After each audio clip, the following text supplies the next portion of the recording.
सुम्मी की रसोई में सीखेंगे मावे और चाशनी वाली गुजिया। तो उसके लिए ये मैंने 200 ग्राम के करीब लिया है मैदा। ये 1 कटोरी के करीब है मैदा। अब हम इसे डाल देंगे एक खुले बड़े बर्तन में। गुजिया का आटा लगाने के लिए हमें पहले लगानी होगी आटे में मोयन। तो हम यहाँ डाल देंगे 2 चम्मच के करीब घी। पहले थोड़ा सा डाल के देखेंगे और उसे अच्छे तरीके से मिलाएंगे। अब थोड़ा सा मिश्रण लेंगे और उसे मुट्ठी में इस तरीके से दबाएंगे। ये देखिए मिश्रण हमारा खुल गया है, यानी कि आटे में मोयन कम है। तो हम फिर से डाल देंगे 1 से 1.5 चम्मच के करीब घी।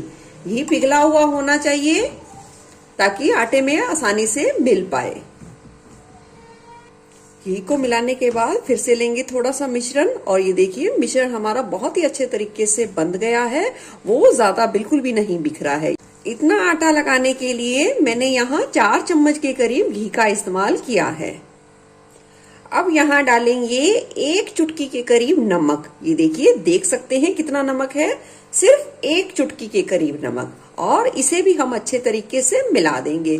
इससे क्या होगा, जो हमारी गुजिया है उसकी मिठास बहुत ही अच्छे तरीके से उभर कर आएगी। अब थोड़ा थोड़ा पानी डाल के आटे को पहले हम इकट्ठा करेंगे। आटे को इकट्ठा करने के बाद अब आटे को अच्छे तरीके से मुट्ठी का दबाव देते हुए 2 से 3 मिनट के लिए गूंथ लेंगे। गुजिया के आटे को हमने यहाँ हल्का सा टाइट रखेंगे, बहुत ज्यादा नहीं, हल्का सा टाइट रखेंगे। आटे को बहुत ही अच्छे तरीके से ये देखिए गूंथ लिया है। अब हम लेंगे एक साफ कपड़ा, हल्का सा जिसे गीला कर लेंगे और उससे इसे अच्छे तरीके से ढककर 15 से 20 मिनट के लिए छोड़ देंगे। तो चलिए इतने में गुजिया के लिए स्टफिंग तैयार कर लेते हैं। पैन में डालेंगे 1 छोटा चम्मच के करीब घी और उसे गर्म करेंगे। घी जैसे ही हल्का गर्म होगा हम उसमें डाल देंगे ये कटे हुए ड्राई फ्रूट्स। ड्राई फ्रूट्स को यहाँ हमने स्टफिंग के लिए थोड़ा सा बारीक काटा है और इसे लो टू मीडियम फ्लेम पे हल्का सा भून लेंगे। इससे जो स्टफिंग का टेस्ट बहुत ही ज्यादा बढ़िया उभर कर आएगा जब हम ड्राई फ्रूट्स को थोड़ा सा भून के लेंगे। ड्राई फ्रूट्स को भून लिया है, हल्का हल्का सा कलर भी चेंज हो गया है और हल्की सी खुशबू भी आ गई है। तो गैस की फ्लेम अब कर देंगे बंद और इसमें डाल देंगे ये बारीक की हुई किशमिश और बस 30 सेकंड के लिए ही हम इसे चला लेंगे। चलिए ये मिश्रण बहुत अच्छे तरीके से बन गया है। अब हम इसे एक प्लेट में निकाल लेते हैं। अब फिर से ली है हमने वही पैन, हम इसमें डाल देंगे ये मावा। यहाँ मैंने 200 ग्राम के करीब लिया है मावा और लो फ्लेम पे हम इसे भुनेंगे। जैसे ही ये भुनना शुरू होगा ये खुद ब खुद पिघलना शुरू हो जाएगा, यानी कि नरम पड़ना शुरू हो जाएगा। तो हमें गैस की फ्लेम बिल्कुल ही लो रखनी है और लगातार मावे को चलाते रहना है। मावा जैसे ही अच्छे तरीके से नरम हो जाएगा उसके बाद गैस की लो ही फ्लेम रखनी है और आपको मावे को 1 से 2 मिनट के लिए अच्छे तरीके से भुनना है। मावे को भुनने के बाद अब हम डाल देंगे इसमें 2 से 3 हरी इलायची के दाने निकाल लिए हैं और जिसे हल्का सा हमने दरदरा सा कूट लिया है, उसे भी मिला देंगे। डाल देंगे थोड़ी सी केसर के धागे, इसे भी मिला देंगे। अगर आपके पास केसर है तो आप जरूर डालिए, नहीं तो आप स्किप भी कर सकते हैं। ये देखिए मावा ने पैन छोड़ दी है, यानी कि मावा बहुत ही अच्छे तरीके से भुन गया है। अब गैस की फ्लेम कर देंगे बंद और मावे को ठंडा होने के लिए छोड़ देंगे। अब गुजिया के लिए बनाएंगे चाशनी। हमने एक पैन यानी कि कढ़ाई चढ़ा दी है गैस पर और डाल दी है 1 कटोरी के करीब चीनी। आधी कटोरी के करीब डाल देंगे पानी। गैस की फ्लेम को हाई पर कर देंगे और चीनी और पानी को अच्छे तरीके से मिला देंगे। अब चीनी के घुलने तक का हमें वेट करना है। देखिए चाशनी में चीनी अच्छे तरीके से घुल गई है। अगर आपको लगे कि चीनी यानी कि चाशनी थोड़ी सी मैली है तो आप उसमें डाल दीजिए 2 चम्मच के करीब दूध और देखेंगे चाशनी खुद ब खुद साफ हो जाएगी और ये ऊपर झाग आ जाएगी, उसे आप छलनी की सहायता से निकाल सकते हैं। ये देखिए इस तरीके से आप चाशनी को साफ कर सकते हैं। कई बार चीनी ऐसी होती है तो चाशनी हमारी ऐसे बन जाती है, तो उसमें कोई भी दिक्कत वाली बात नहीं। आप इस तरीके से चाशनी को बिल्कुल साफ कर सकते हैं। जैसे ही चाशनी में उबाल आना शुरू हुआ था, मैंने गैस की फ्लेम लो पर कर दी थी ताकि चाशनी ज्यादा बिल्कुल ना पके। अब मैंने इसमें डाल दी है 2 से 3 हरी इलायची के दाने, निकालकर उसको कूट के डाल दिए हैं और थोड़ा सा डाल दिया है केसर।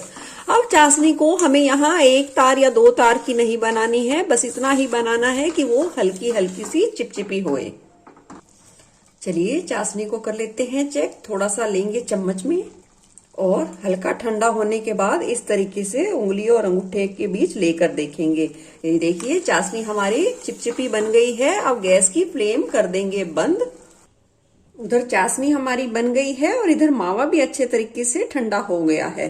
अब हम इसमें डाल देंगे मिठास के अनुसार देसी खांड। आप चाहें तो चीनी को पीस कर डाल सकते हैं और आप चाहें तो बूरा चीनी का भी यूज कर सकते हैं। अब डाल देंगे इसमें फ्राई किए हुए ड्राई फ्रूट्स और अच्छे तरीके से सारे मिश्रण को मिला लेंगे। चलिए हमारी स्टफिंग तो तैयार हो गई गुजिया की, और इधर आटे को भी 15 से 20 मिनट हो गए हैं। आटा बहुत ही अच्छे तरीके से सेट हो गया है। अब मुट्ठी की सहायता से हल्का सा इसे फिर से गूंथ लेंगे। कुछ सेकंड के लिए ही गूंथेंगे हम इसे। और यहाँ मैं चंद्रकला गुजिया बनाऊंगी तो थोड़ा थोड़ा सा पोर्शन लेंगे और इस तरीके से छोटी छोटी सी लोइयां बनाकर तैयार करेंगे। ये देखिए कुछ इस तरीके से। चलिए कुछ लोइयां बना ली हैं। अब बेलन की मदद से हम इसे बेलेंगे। अगर आपका गुजिया के लिए आटा बहुत ही अच्छे तरीके से आपने गूंथा है तो आपको ना तो घी या तेल का इस्तेमाल करना पड़ेगा, ना ही सूखे आटे का। अगर करना भी पड़ेगा तो बहुत ही कम। इसका मतलब आपका आटा बहुत ही अच्छे तरीके से लगाया है आपने। देखिए पूरी से थोड़ा सा छोटा हम बेलेंगे और ना ही इसे बहुत ज्यादा पतला रखेंगे और ना ही बहुत ज्यादा मोटा। तो इसी तरीके से हम छोटी छोटी सी पूरियां बेल के तैयार करेंगे। ये देखिए कुछ इस तरीके से। चलिए गुजिया की पूरियां सारी बिल गई हैं और ये देखिए मावे वाला मिश्रण जब हमने मिठास डाली है और ड्राई फ्रूट्स डाले हैं, ये और भी अच्छे तरीके से ठंडा हो गया है और बिल्कुल ही दानेदार हो गया है। तो ये बहुत ही अच्छा साइन है। बहुत ही अच्छे तरीके से हम गुजिया में फिलिंग भर पाएंगे। और साथ ही हमने रख लिया है 1 कटोरी के करीब पानी। अब हमने देखिए एक पूरी ली है, उस पे हल्के हाथ से हम पानी की परत बना देंगे और इसे रख देंगे और दूसरी पूरी भी लेंगे और उस पे भी पानी की परत लगा देंगे। अब डाल देंगे हम स्टफिंग। हिसाब से डालनी है, ना बहुत ज्यादा डालनी है और ना ही बहुत कम डालनी है। अब हमने जो पूरी जिसपे पानी लगाया था उसे ले लिया है और दोनों ही पानी लगी साइड से हम इसे अच्छे तरीके से चिपका देंगे। ये देखिए अंगूठे और उंगलियों की मदद लेनी है और इस तरीके से थोड़ा थोड़ा सा दबाव देते हुए खींचते जाना है, यानी कि बढ़ाते जाना है। चिपकाना बहुत ही अच्छे तरीके से है, नहीं तो आपकी गुजिया फट जाएगी, खुल जाएगी। ये देखिए ये देखिए बहुत ही अच्छे तरीके से चिपका ली है हमने। अब हम लेंगे इस तरीके से थोड़ा सा खींचते जाएंगे और इस तरीके से प्लेट्स यानी कि चुन्नट बनाते जाएंगे। ये देखिए इस तरीके से खींचते जाएंगे और इस तरीके से फोल्ड करते जाएंगे। ये देखिए देख सकते हैं आप, बिना साँचे के बहुत ही अच्छे तरीके से शेप बन के आएगी और बहुत ही अच्छे तरीके से हमारी गुजिया बनेगी। इस तरीके से अंगूठे और उंगली की सहायता से खींचते जाना है और उस खींचे हुए भाग को हमें इस तरीके से मिलाते जाना है।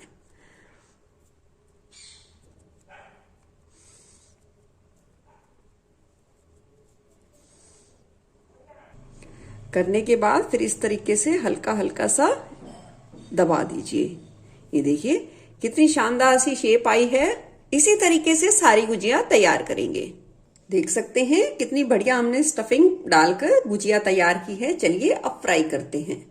गुजिया के लिए तेल को गरम कर लिया है, पर तेल को बहुत ज्यादा गरम बिल्कुल नहीं करना है। धीरे धीरे से छोड़ देंगे गुजिया को और ये देखिए बहुत ज्यादा गरम बिल्कुल भी नहीं है, हल्का हल्का सा गरम किया है। अब गैस की फ्लेम को आप बिल्कुल लो पर सेट कर दीजिए 5 से 7 मिनट के लिए। और 5 से 7 मिनट तक आपको गुजिया को बिल्कुल भी नहीं छेड़ना है, बिल्कुल नहीं हिलाना है। देख सकते हैं तेल इतना ही गर्म है, जैसे गुजिया डाली है 10 से 15 सेकंड हो गए हैं, हल्के हल्के से बबल्स उठने शुरू हुए हैं। बस इतना ही तेल हमें गर्म चाहिए इस स्टेज पर। जैसे ही गुजिया सिकना शुरू हो गई हैं, वो ऊपर आ गई हैं तेल के, और अब हम इसे हल्के हाथ से पलट देंगे। और इस स्टेज पर आप गैस की फ्लेम को थोड़ा सा बढ़ा सकते हैं और अब इसे अलट पलट कर अच्छा खस्ता सुनहरा होने तक सेकेंगे। देख सकते हैं गुजिया हमने कितनी खस्ता लाल होने तक सेकी है और कहीं से भी हमारी गुजिया फटी नहीं है। अब इन्हें निकाल लेते हैं। अब बिल्कुल गरम गरम गुजिया को डाल देंगे चाशनी में। चाशनी हल्की गुनगुनी होनी चाहिए और गुजिया आपकी गरम होनी चाहिए। और इसे अलट पलट देंगे ताकि चाशनी का सारा फ्लेवर गुजिया में अच्छे तरीके से आए। और अगर आपको कम मीठा पसंद है तो आप इसे 30 से 40 सेकंड के लिए रहने दीजिए। अगर आपको ज्यादा मीठा पसंद है तो सिर्फ 1 मिनट के लिए ही गुजिया को चाशनी में छोड़ना है। चलिए निकाल लेते हैं गुजिया को। देख सकते हैं कितना बढ़िया कलर आया है गुजिया का। इसी तरीके से हम सारी गुजिया चाशनी में डाल के तैयार करेंगे। देखिए इतने में मैंने दूसरा बैच भी डाल दिया है फ्राई करने के लिए। यहाँ मैंने छोटे साइज की गुजिया बनाई है। देखिए एक्चुअली क्या है, मेरे घर में कोई कहेगा मुझे छोटी चाहिए, कोई कहेगा बड़ी चाहिए, तो मैं हर तरीके की गुजिया बनाती हूँ ताकि सब खुशी खुशी इसे एंजॉय करें। तो इसे भी सिकने देंगे। देखिए कितनी प्यारी प्यारी छोटी छोटी गुजिया सिक गई हैं। जो दुकान पे साइज होता है वो यही साइज होता है, छोटे वाला। तो अब इन्हें भी निकाल लेंगे, बहुत अच्छे सिक गई हैं। और इन्हें भी डालते हैं चाशनी में, डाल देंगे हल्की गुनगुनी चाशनी में और अलट पलट करके हम इसे 1 मिनट के लिए ही रहने देंगे। चलिए गुजिया बन गई हैं, निकाल लेंगे इन्हें प्लेट में। छोटी बड़ी दोनों अपने परिवार की पसंद के हिसाब से मैंने गुजिया तैयार कर ली है और थोड़ा सा उसे और गार्निश कर दिया है केसर और पिस्ता के साथ। आपको कैसी लगी ये रेसिपी जरूर बताना। फिर मिलूंगी ऐसे ही बढ़िया रेसिपी के साथ। धन्यवाद।